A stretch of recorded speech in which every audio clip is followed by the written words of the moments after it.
ॐ तच्छं यो रावृणीमहे गातुं यज्ञाय गातुं यज्ञपतये दैवी स्वस्तिरस्तु नः स्वस्तिर्मानुषेभ्यः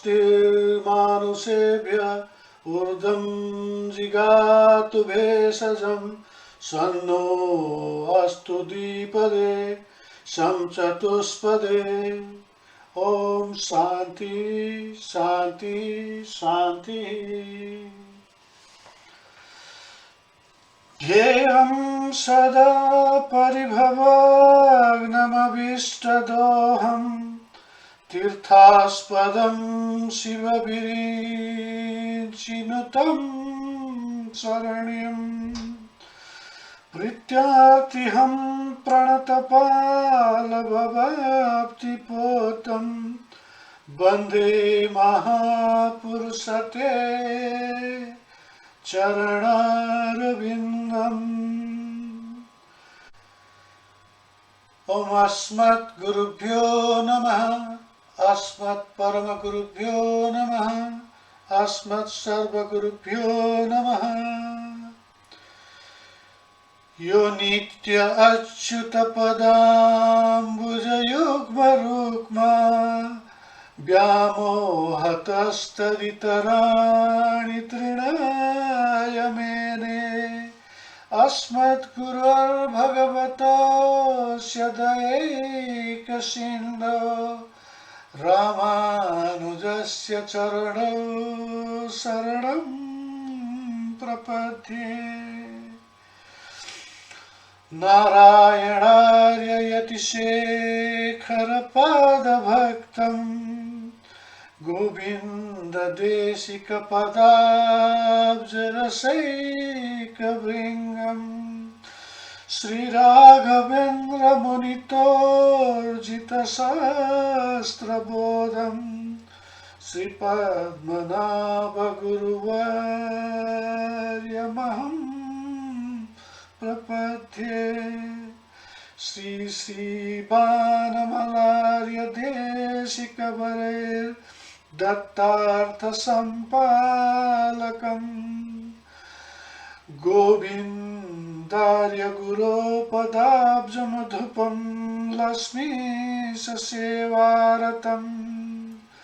कौडिन्यावयरत्नभूतममलं तीर्थार्थयात्राकरम् श्री श्री पद्मधरार्य देशिकगुरु वन्दे सदा विष्टदम्।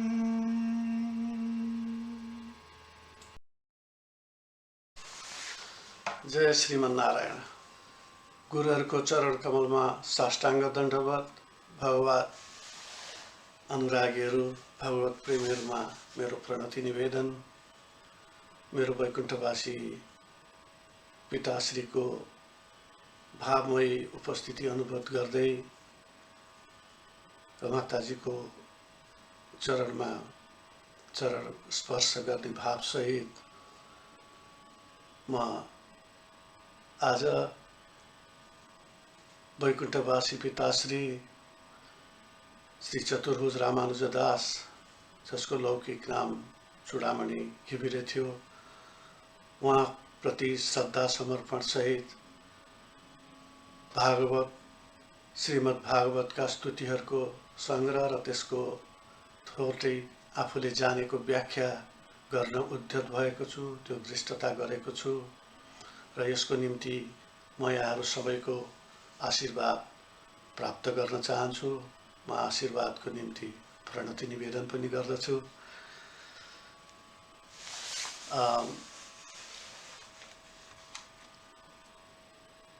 आशीर्वाद मलाई यसकारण चाहिएको छ कि मैले गुरुचरणमा बसेर शास्त्र अध्ययन गर्ने अवसर पाइन, गुरुहरुको आश्रयमा बसेर संस्कृत शिक्षा गर्ने अवसर पाइन। त्यसैले पनि यो भगवानको अनुकम्पा र गुरुहरुको आशीर्वाद बिना यो कर्म सफल हुने म कतै सम्भावना पनि देख्दिन। यो वाचन र व्याख्या गर्ने क्रममा कतै थोरै अशुद्धि रहेछ, व्याख्यामा कुनै अपूर्णता रहेछ अथवा व्याख्या अपव्याख्याको रूपमा अगाडि आएछ भने पनि म गुरुवरहरूसँग यो अकिञ्चन माथि क्षमा होस्, कृपा होस् भन्ने निवेदन गर्दछु र गुरुहरूले क्षमा गर्नुभयो भने भगवानले पनि क्षमा गर्नुहुन्छ। भगवानको बारेमा अपव्याख्या गरेको आरोप मैले खप्नु पर्दैन। यसकारण खप्नु पर्दैन भन्ने मलाई लाग्छ कि म यो श्रद्धाभाव सहित वैकुण्ठवासी पिताश्रीलाई म यो सुनाउन गइरहेको छु। यसकारण मैले सुनाउने धृष्टता गरेँ कि उहाँको वैकुण्ठ गमनभन्दा पहिले नै मैले माताजीसँग भनेको थिएँ, माताजीको आग्रहमा, कि एकपटक म नेपाल आएर पिताजीसँग बसेर भागवत सुनाउने भनेर व्यासमा बसेर त म भन्न सक्दिनँ, त्यो अधिकार मैले प्राप्त छैन। तर पिताजीसँग बसेर म भागवत छलफल गर्नेछु, भागवतको बारेमा चर्चा गर्नेछु र नजानेको कुरो उहाँबाट सिक्नेछु। तर त्यो अवसर मसँग प्राप्त भएन। त्यसकारण पनि म फेरि उहाँको भावमय उपस्थितिमै भए पनि यो भागवत चर्चा स्तुतिहरूको छलफलको रूपमा अगाडि बढाउन चाहिरहेको छु। यसकारण पनि पिताश्रीसँगको मेरो जुन श्रद्धा भाव छ, त्यस भावको कारणले गर्दा यदि कतै केही गल्ती भएछ भने भगवानले पनि माफी दिनुहुन्छ। किनभने हाम्रा पूर्वाचार्य परम आदरणीय स्वामी यमुनाचार्यजीले यस्तै भाव व्यक्त गर्नुभएको छ अलभण्डार स्तोत्रमा। उहाँले भन्नुहुन्छ, हे राम, जयन्त जस्तो त्यो पापी कागले त त्यत्रो अपराध गर्दा यहाँले क्षमा गर्नुभयो। हे कृष्ण, तपाईले शिशुपाल जस्तो महाअपराधीलाई, महापापीलाई मुक्ति प्रदान गर्नुभयो, सायुज्य प्रदान गर्नुभयो भने मलाई तपाईले किन गर्नुहुन्न भन्नुहोस् त भनेर भन्नुहुन्छ। उहाँकै शब्दमा बडा मिठो बाणीमा यो अलवण्डर स्तोत्रको पनि म स्मरण गर्न चाहन्छु। यहाँ रघुबर यदभुस्त्वं तादृश्यो वायसस्य प्रणतैव दयालुर्यच्चैद्यस्य कृष्ण प्रतिभवमु परात्पूर्गचायुज्यदुर्भु वद किम पदमागस्तस्य तेष्टि क्षमाया। यो पद आफैमा पनि प्रेरणादायक छ। यस्तै आफैले देखेका वैष्णवाचार्यहरूको पनि प्रेरणा मसँग छ। मैले अघि नै भने यो अकिञ्चन शास्त्र अध्ययनबाट वञ्चित रह्यो विविध कारणले। तथापि सौभाग्य हो, मैले मेरो 18 वर्षको उमेरसम्म वैकुण्ठवासी पिताश्रीको सान्निध्यता प्राप्त गरेँ। थोरै उहाँले गाएका स्तुतिहरूमा अहिले पनि सम्झिन्छु। अहिले पनि ब्रह्मा दया सुरगणा मनयो त सिद्धा, सानै उमेरमा सुनेको उहाँको स्तुति अहिले पनि मसँग कण्ठस्थ छ। त्यो सुनेकै भरमा हो, उहाँसँगको सान्निध्यको कारणले। त्यसपछि अरू त्यस्तै धेरै प्रेरणाहरू प्राप्त भए। विशेष गरी घरमा सन्त वैष्णवहरूको आगमन हुन्थ्यो। त्योमध्ये एकजना मेरा माताश्रीको गुरु हुनुहुन्थ्यो, वैकुण्ठवासी कपिलदेव शास्त्रीजी। उहाँ प्रकाण्ड विद्वान पनि हुनुहुन्थ्यो, ग्रन्थकार हुनुहुन्थ्यो। उहाँको पनि सान्निध्यता प्राप्त हुन्थ्यो। उहाँले भनेका त्यति धेरै कुरा नबुझे पनि उहाँको तेजोमय जुन एउटा चेहरा थियो र उहाँका मधुर बाणीहरू थिए र उहाँले लेखेका गोपिका गीतहरूको नेपाली अनुवादहरू थियो, त्यो हेर्दा हेर्दै हामीलाई सानैदेखि केही प्रेरणा हुन्थ्यो। त्यो प्रेरणा, त्यो सत्सङ्ग भगवानको अनन्त अनुकम्पाको कारणले भए जस्तो लाग्दछ। त्यो अनुकम्पाको कारणले केही नभए पनि आज म यो गर्ने धृष्टता गर्दैछु र त्यसको निम्ति म सर्वेश्वर भगवानप्रति फेरि साष्टाङ्ग गर्दछु, साष्टाङ्ग दण्डवत गर्दछु, प्रार्थना गर्दछु र मलाई लाग्दछ सत्सङ्गतको बारेमा जे जति नै भने पनि सत्सङ्गले मानिसको विवेकको परिवर्तन गर्दो रहेछ।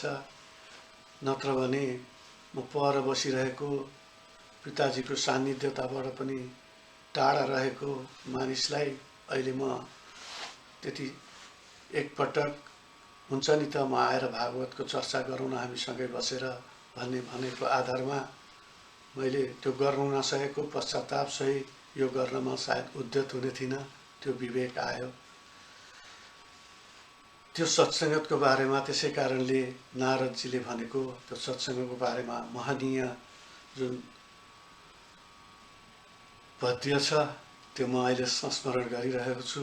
उहाँ भन्नुहुन्छ, भाग्योदयेन बहुजन्म समर्जितेन सत्सङ्गमं च लभते पुरुषो यदा वै अज्ञान हेतुकृतमोहमदान्धकार नाशं तदोदयते विवेक। महनीय छ। उहाँले भन्नुहुन्छ अथवा एक जन्मको होइन जन्म जन्मान्तरको पुण्यको कारणले मानिसहरूमा सत्सङ्गको प्राप्ति हुन्छ। त्यो भगवानको अनुकम्पाको कारणले हुन्छ। अनि जुन अज्ञानताको कारणले भएको मत मात्सर्य मानिसमा छ, अन्धकार छ, अहङ्कार छ, त्यसले त्यसबाट मानिसको मुक्ति हुन्छ र मानिसमा तदोदयते विवेक, विवेकको उदय हुन्छ, त्यसको प्रकट हुन्छ। सम्भवतः त्यसको थोरै भाव मसँग पनि रह्यो भन्ने आशा गर्दै यो दास भागवत स्तुतिको यो वाचन र त्यसको थोरै अर्थ र व्याख्याको निम्ति अगाडि बढ्दछ। फेरि पनि म गुरुजनहरूसँग, मेरा आफ्नै गुरुसँग र प्रार्थना गर्दछु उहाँको मसँग अनन्त कृपा रहिरहोस्, म यसमा सफल हुन सकौँ।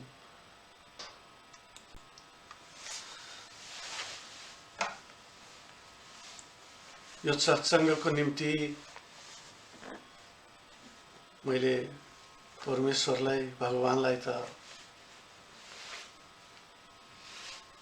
प्रार्थना गर्दछु, दण्डवत गर्छु। सँगसँगै भगवानको जुन वाङ्मय स्वरूप श्रीमद् भागवत छ,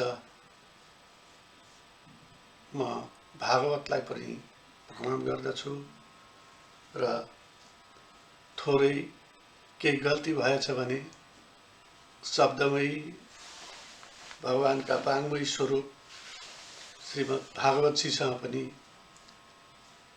क्षमा याचना गर्दछु।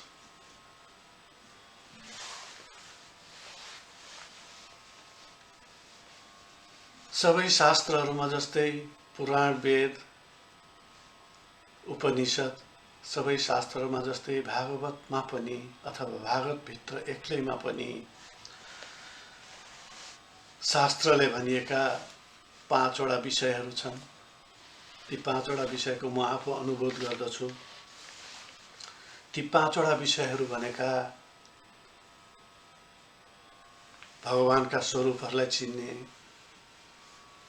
आफ्नो स्वरूपलाई चिन्ने, स्वस्वरूपलाई चिन्ने भन्दछ, भगवत प्राप्तिको उपायलाई बुझ्ने, भगवत प्राप्ति कसरी हुन्छ, के हुन्छ त्यो हुँदा त्यसलाई बुझ्ने, त्यसपछि भगवत प्राप्तिको दिशामा भगवत प्राप्तिको लागि पर्दा अथवा भगवत प्राप्तिको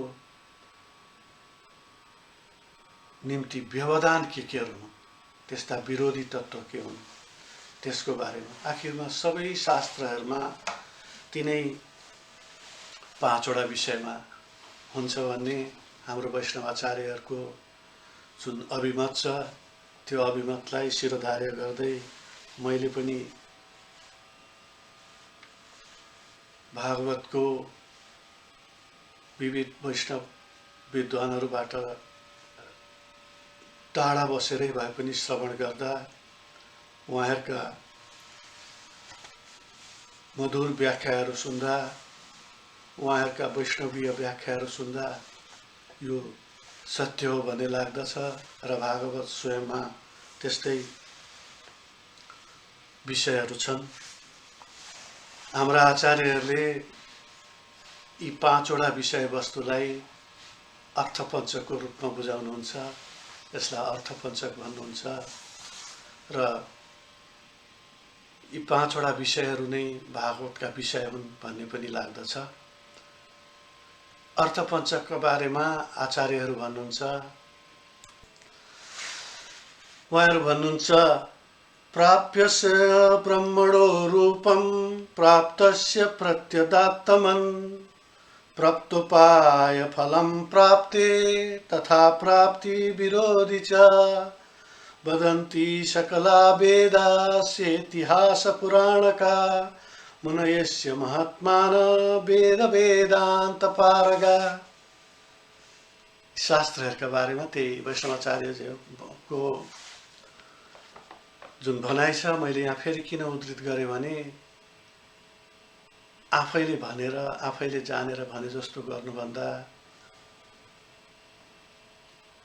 मुनिहरूको आचार्यहरूको बाणीलाई प्रस्तुत गर्नु बढी सान्दर्भिक हुन्छ।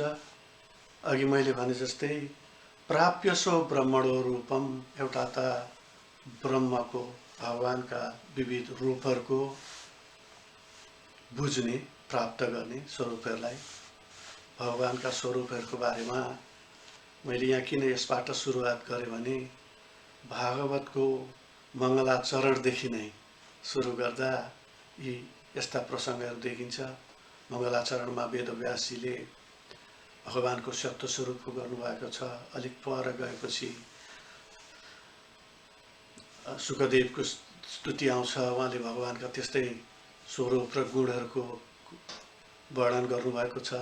अलिक तल गएपछि फेरि भीष्मजीको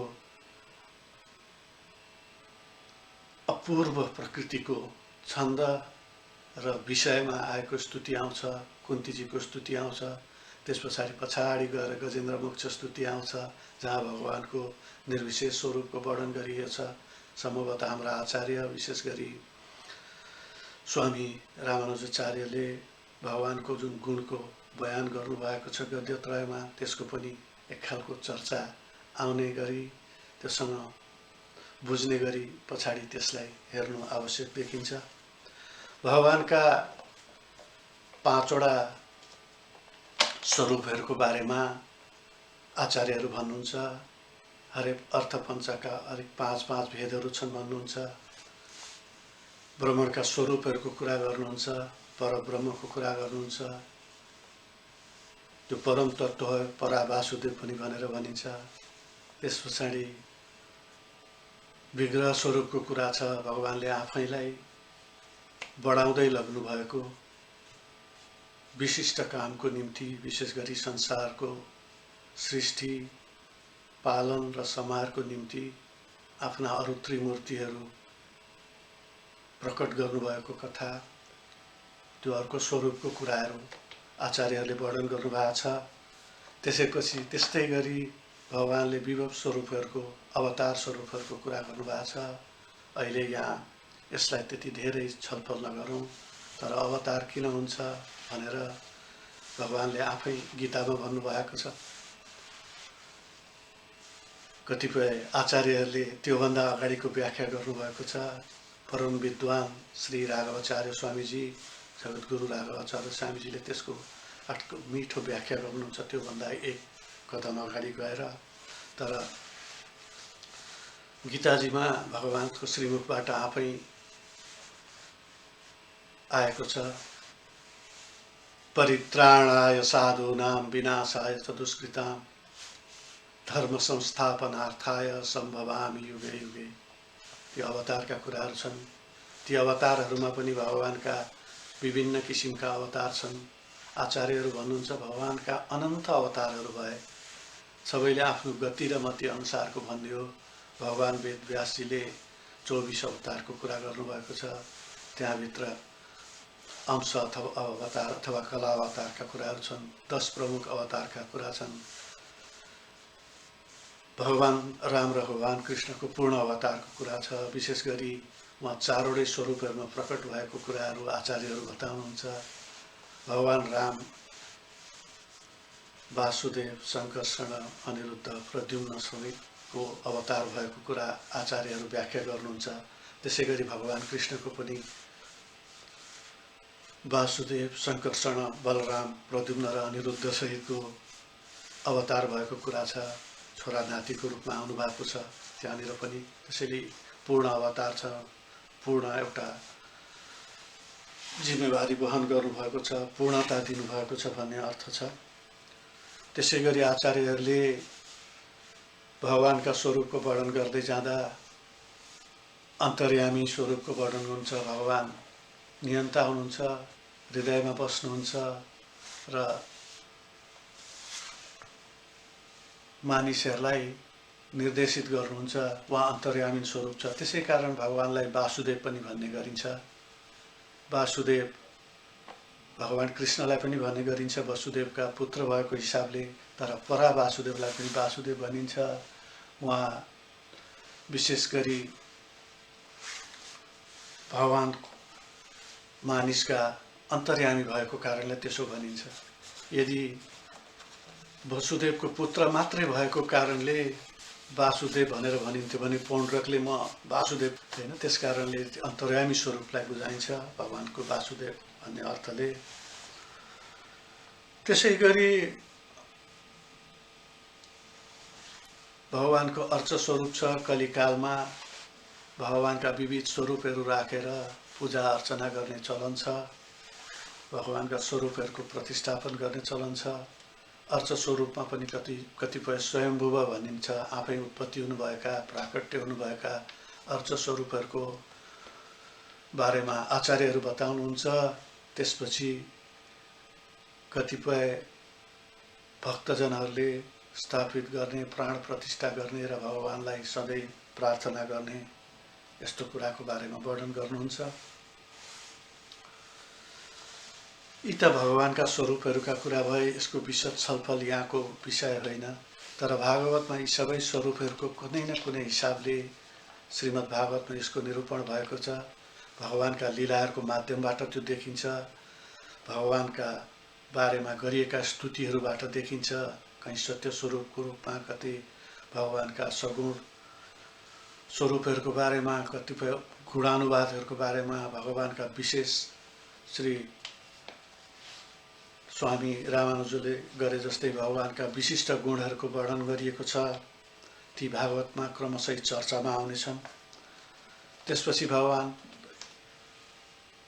अर्को अर्थपञ्चकमा आफैलाई चिन्ने बारेमा कुराहरू आउँछ, पुरुषार्थका कुराहरू आउँछन्। यो भागवतको चर्चा गर्दै जाँदा कुनै बेला यसको बारेमा फेरि चर्चा आउने नै छ। स्तुतिहरूको चर्चा गर्दै जाँदा स्तुतिहरू सँगसँगै त्यसको पृष्ठभूमि तयार गर्दा पनि केही विषयमा यसको छलफल हुने नै छ। तर यो विषय भनेको आफैलाई चिन्ने, म को हुँ,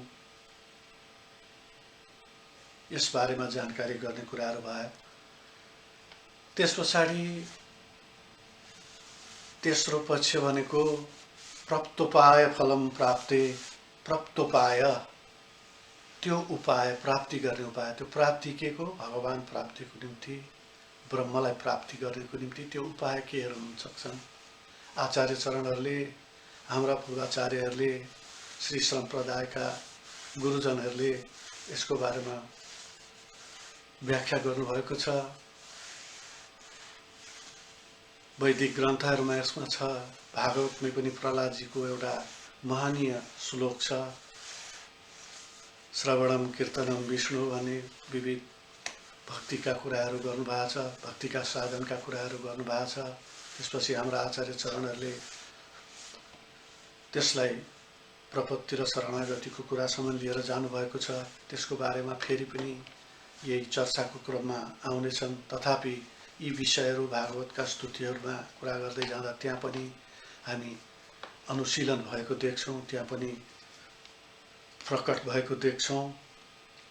त्यस पछाडि तथा प्राप्त फलम प्राप्ते, भगवान प्राप्त भएपछि के हुन्छ? आनन्द हुन्छ कि? ती विषयमा भगवानको नामै आनन्द छ। यसको बारेमा पनि फेरि हामी चर्चा गरौँला। यहाँ अहिले अर्थपञ्चकको चर्चाको विषय होइन, यसलाई खालि एउटा भूमिकाको रूपमा मात्रै यहाँ अगाडि बढाउने प्रयत्न भएको हो। तथा प्राप्ति विरोधी छ। भगवत प्राप्त हुनको निम्ति के त्यस्ता विरोधी तत्त्वहरू छन् मानिसहरूका बीचमा भएका? के त्यस्ता गुणहरू छन्, भित्री बाहिरी के त्यस्ता तत्त्वहरू छन्? त्यसको बारेमा विशद तत्त्व छ। विशेष गरी परीक्षित महाराजको आफ्नै कथा छ। ती कथाहरूमा पनि यो केही त्यसको प्रतिबिम्ब देख्न सकिन्छ विरोधी तत्त्वहरूको। अरू कथाहरू छन् जहाँ मद मात्सर्य, अहङ्कार, आसक्ति यी विषयहरूमा छ। वैराग्यका कुराहरू छन्, जो वैराग्यहीन जीवन, आसक्तिपूर्ण जीवन यी मानिसहरूको निम्ति हुन सक्छन्। यसको पनि 5 वटा भेद छन्। यहाँ अहिले त्यसको विषयमा हामी चर्चा गर्ने होइन, खालि संक्षेपमा इतिहास पुराणमा भएको कुराहरूलाई उजागर गर्नुहुन्छ। त्यही कुरोलाई भागवतजीमा पनि यस्तो चिजहरू देखिन्छ, क्रमशः त्यस्तो आउन सक्दछ। त्यसैले मैले भागवतजीको स्तुतिहरूको सुरुवात गर्दा जुन क्रममा भगवान वेदव्यासजीले राख्नुभएको छ, जुन क्रममा भागवतको कथा गङ्गा अगाडि बढेको छ, त्यसै क्रममा नै ती स्तुतिहरूको छलफल, ती स्तुतिहरूको स्तवन र त्यसका थोरै जानी नजानी गर्ने व्याख्याहरू गर्ने विचार गरेको छु। किनभने मैले अघि नै भने जस्तै यो क्रमबद्ध रूपमा भगवानका स्वरूपहरूको कुराहरू निकालेको छ, क्रमबद्ध रूपमा भगवानका विषयहरूमा आएका छन्, क्रमबद्ध रूपमा अवतारका कुराहरू आएका छन्, क्रमबद्ध रूपमा भगवान कृष्णको अवतारको कुरा आएको छ। त्यसैले मैले त्यो क्रमलाई भङ्ग नगरिकन ती स्तुतिहरूको बारेमा चर्चा गरिनेछ। र यही क्रममा हामी देख्छौँ भगवान वेदव्यासजीले भागवतको मङ्गलाचरणबाटै एउटा आफैमा वेद जस्तो लाग्ने, आफैमा गायत्री जस्तो लाग्ने, छोटो वाक्यमा पूर्ण भागवत भने जस्तो लाग्ने, सिङ्गो भागवतलाई छोटो एउटा श्लोकमा भने जस्तो लाग्ने मङ्गलाचरणबाट श्रीमद् भागवतको प्रारम्भ गर्नुहुन्छ। त्यो मङ्गलाचरण विशेष महनीय स्तुति पनि छ र भगवानका गुणानुवाद पनि छ। भगवानको कुनै गजराजको जस्तै उहाँले पनि कुनै भगवानको नाम नलिकन त्यो स्तुति प्रारम्भ गर्नुभएको छ। उहाँ प्रार्थना गर्नुहुन्छ, जन्मादस्य यथोन्वयादितरत चार्थेष्वभिज्ञस्वरा तेने ब्रह्म हृदय आदिकवये मुह्यन्ति यत्सूरया तेजो वारिमृदां यथा विनिमयो यत्र त्रिसर्गो मृषा धाम्ना स्वेन सदा निरस्तकुहकं सत्यं परं धीमहि। मङ्गलाचरणमा नाम नलिकन वेदव्यासजी भन्नुहुन्छ, जन्मादस्यो यत, जोबाट यो संसारको जन्म आदि भयो भनेको सृष्टि, पालन र संहार हुन्छ। जो सबै ज्ञानको स्रोत हुनुहुन्छ, सबै थोक जान्नुहुन्छ, त्यसै ज्ञानको स्रोतहरू।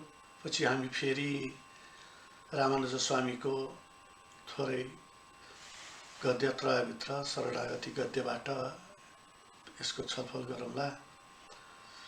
त्यो भन्नुहुन्छ, उहाँ भगवान स्वराट हुनुहुन्छ, चार्थेश विज्ञ स्वराट।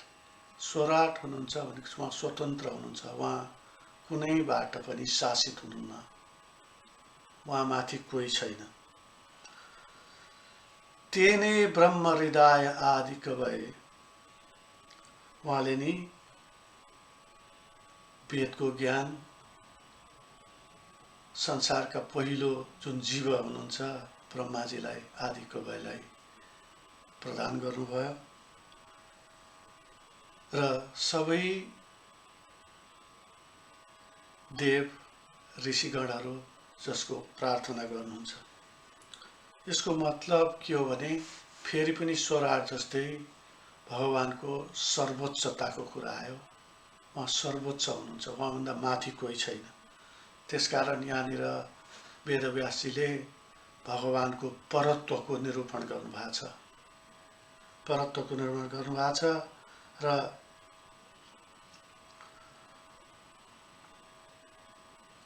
उहाँ मायामा बसीभूत हुनुहुन्न, मायाको बसीभूत हुनुहुन्न, मायाबाट पर हुनुहुन्छ। सदा निरस्त कुहकम सत्यम परम धीमहि, त्यस्ता मायाबाट पर रहेकाको म त्यस्ता सत्य स्वरूपलाई प्रार्थना गर्छु भन्नुहुन्छ वेदव्यासजी। उहाँ यो पनि भन्नुहुन्छ माया स्वरूपमा हुनुहुन्न, तर पनि अरू मानिसहरू त्यस्तोमा ब्रह्म रहन्छन्। तेजो बारी मृदाम यथा विनिमयो यत्र त्रिसर्गो वृथा।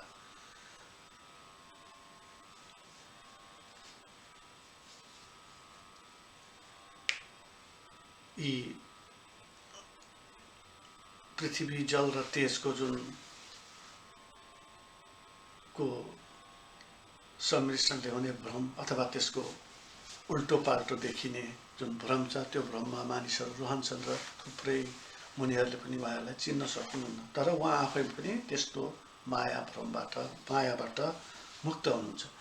यही कुरो उहाँले व्याख्या गर्नुहुन्छ। अघि भनिए जस्तै यहाँ कुनै भगवानको नाम लिनुभएको छैन, उहाँले सत्य स्वरूप मात्रै भन्नुहुन्छ। अलिकति तल गएपछि भागवतमा उहाँले फेरि भन्नुहुन्छ, तर यहाँ रामकृष्ण कसैको नाम पनि लिनुभएको छैन, भगवानको गुणको कुराहरू गरिराख्नु भएको छ। त्यो गुण के भन्नुभयो उहाँले? भगवान सबै थोकको कारण हुनुहुन्छ। त्यो प्रमुख कारणहरूमा सृष्टि, पालन र संहारको कारण हुनुहुन्छ। उहाँ ज्ञानको स्रोत हुनुहुन्छ, उहाँ स्वतन्त्र हुनुहुन्छ, उहाँ सर्वोच्च हुनुहुन्छ, हैन? उहाँ मायाको बन्धनबाट मुक्त हुनुहुन्छ, हेय गुणहरूबाट मुक्त हुनुहुन्छ। त्यसैले सदा निरस्त कुहकम सत्यम परम धीमहि, यहाँ पनि त्यही कुरोको व्याख्या गर्नुहुन्छ। यिनै व्याख्याहरूभित्र धेरै आचार्यगणहरूको व्याख्या छ। म यहाँ सबै जसोले भन्नुभएको छ, सबैको यहाँ नाम लिन सम्भव छैन, तर व्याख्या बडा अनौठा व्याख्याहरू छन्। यसलाई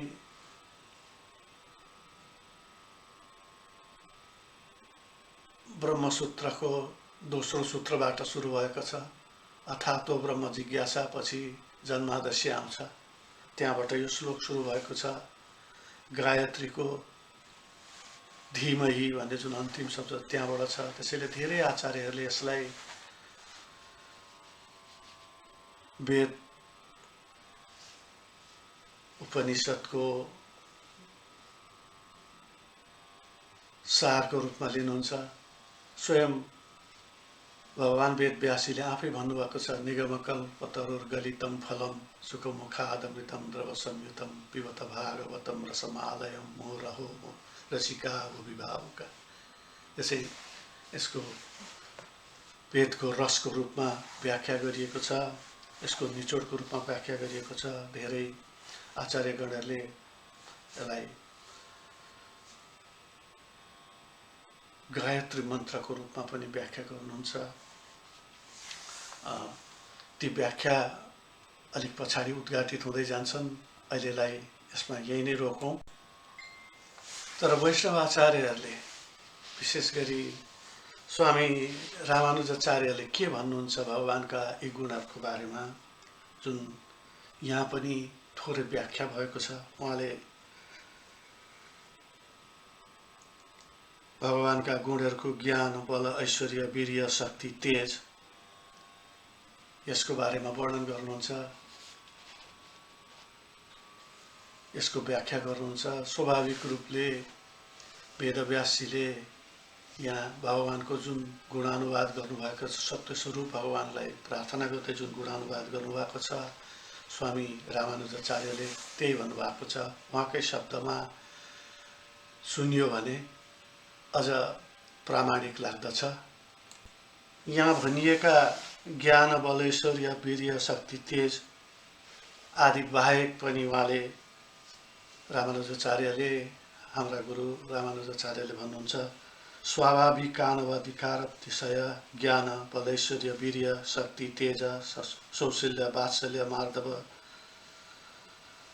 मार्दवाचार्य, सौहार्द, साम्य, कारुण्य, माधुर्य, गाम्भीर्य, योदार्य, चातुर्य आदि गुणहरूको उहाँले वर्णन गर्नुहुन्छ। औजल्य, सौन्दर्य, सौगन्ध्य, सौकुमार्य, लावण्य, यौवन्य आदि अनन्त गुणको उहाँले कुरा गर्नुहुन्छ। तर भगवानका विशेष 6वटा जुन गुणहरू छन्, त्यसको बारेमा विशेष चर्चा वैष्णव आचार्यहरूले गर्नुहुन्छ। ती 6वटा विशेष गुण भनेका भगवानका गुणहरूको बारेमा चर्चा गर्दै उहाँ भन्नुहुन्छ, ज्ञान अतिशय, थोरै होइन, सबैसँग बल हुन्छ, सबैसँग ज्ञान हुन्छ, सबैसँग ऐश्वर्य हुन्छ, सबैसँग वीर्य भनेको उत्पादन गर्ने, सन्तान उत्पादन गर्ने त्यो क्षमता हुन्छ, शक्ति हुन्छ, तेज हुन्छ। तर अतिशय ज्ञान, अतिशय बल, अतिशय ऐश्वर्य, अतिशय वीर्य, अतिशय शक्ति, अतिशय तेज त्यो भगवानमा मात्रै हुन्छ, उहाँमा। त्यसकारण पनि यी 6वटा गुण भएको कारणले त्यो परम तत्त्वलाई भगवान शब्दले भन्ने गरिन्छ। अहिले भागवतको चर्चा भइरहेको हुनाले हामी हाम्रा गुरुहरूको, आचार्यहरूको जुन ग्रन्थहरू छन् त्यसको बारेमा त्यति विशद चर्चा गर्दैनौँ र त्यो अहिले त्यो गर्ने विषय पनि होइन। तर अहिले जुन चर्चा भइरहेको छ भगवानको बारेमा, वेदव्यासजीले, मैले अघि भने नामै नलिकन उहाँले सत्य स्वरूपको कुरा गर्नुभएको छ। गुणहरू, केही मानिसहरू भगवानको नामको व्याख्या नभएको हुनाले भगवानको निर्गुण स्वरूपको मात्रै प्रार्थना हो भन्ने तर्क अगाडि सार्नुहुन्छ। तर आचार्यगणहरूको मत छ, वैष्णव आचार्यहरूको मत छ, यो भगवानका गुणानुवाद हुन्, भगवानको स्वरूपको वर्णन हो, परास्वरूपको वर्णन हो। त्यसैले निर्गुण होइन। यहाँ अगाडि नै भनेको छ, सबै हेय प्रकृतिका गुणहरूबाट भगवान विरत हुनुहुन्छ होइन। भगवानका अघि नै भने जस्तै परास्वरूप बाहेक विविध स्वरूपहरू छन्। अवतार स्वरूप आउँदाखेरि विभुव स्वरूपमा उहाँहरू सगुण देखिनुहुन्छ, गुणसम्पन्न देखिनुहुन्छ। तर उहाँहरू लीला गर्नुहुन्छ, मानिस जस्तै मानिसको अगाडि लीला गर्नुहुन्छ, भक्तहरूको अगाडि लीला गर्नुहुन्छ। तर उहाँहरू मायाको बसमा हुनुहुन्न भन्ने कुराहरू पटक पटक आचार्यगणहरूले यसलाई व्याख्या गर्नुभएको छ। भगवान वेदव्यासीको यो मङ्गलाचरण पनि त्यसै अनुरूप छ। भगवानको मुख्य गुणहरूको वर्णन गरिएको छ। ज्ञानको स्वरूप, तेजको कुरा आयो, बल, वीर्य, ऐश्वर्यको कुराहरू आयो, शक्तिको कुराहरू आयो। यी विषयहरूमा मुख्य जुन 6 तत्त्वहरू भगवानका छन् त्यसको बारेमा यहाँ निरूपण गरिएको छ। त्यसैले भगवानको बारेमा चर्चा गरिरहँदा भक्तहरूले अघि नै मैले भने जस्तै आफ्नो गति र मति अनुसार भगवानको व्याख्या गर्नुहुन्छ, भगवानको प्रार्थना गर्नुहुन्छ। त्यही क्रम यो अगाडि आउँछ। कति यो धराधाममा भएका भक्तजनहरूले आफ्नै परिस्थिति अनुकूल आफ्नै किसिमले भगवानको प्रार्थना गर्नुहुन्छ। कहिले कहिले त हामीले देख्छौँ अलिक पछाडि आएपछि निर्गुण स्वरूपलाई जान्ने भन्ने महाज्ञानी उद्धवजी जस्ताको पनि भगवानले ती भ्रमहरूलाई निराकरण गर्नुभएको छ। धराधाममा भगवान सगुण सस्वरूप उपस्थित हुनुभएको छ भन्ने कुरालाई जानकारी हुँदाहुँदै पनि उद्धवजीले निर्गुण स्वरूपको मात्रै कुरा बोल्नुहुन्थ्यो। गोपिक भ्रमर गीत आएपछि त्यस्ता कुराहरूको जानकारी हामीलाई हुन्छ। भगवत अनुरागीहरूलाई त्यसको बारेमा जानकारी हुन्छ। त्यसै गरी यतापट्टि साह्रै महनीय र साह्रै गतिलो किसिमले भगवानको स्तुति गरिएको जुन वेदव्यासीको यो स्तुतिको पूर्ण व्याख्याको रूपमा लिन सकिन्छ त्यो गजेन्द्र मोक्ष स्तुति छ। त्यसमा भगवानका सबै गुणानुवादहरू भएको छ। त्यहाँ पनि भगवानको नाम लिएको छैन। त्यसैले कोही पनि आएनन्, हरि नै आउनुभयो। उहाँले कसैको नाम लिनु भएन, जटाधारी पनि भन्नु भएन, चतुर्मुख पनि भन्नु भएन, शक्तिमाते पनि भन्नु भएन। त्यसकारणले उहाँले भगवानका ती गुणहरू जसले यो संसार सृष्टि गर्यो, त्यो आओस् मलाई जगाओस्, हो आफै स्वयम्भुव छ, त्यो आओस् मलाई बचाओस्, त्यस खालको प्रार्थना गर्नुभएको छ। त्यो भगवानको स्वरूपको त्यो विचित्रको छ। त्यो पनि यस पछाडिको छलफलमा, यस पछाडिको चर्चामा आउने नै छ।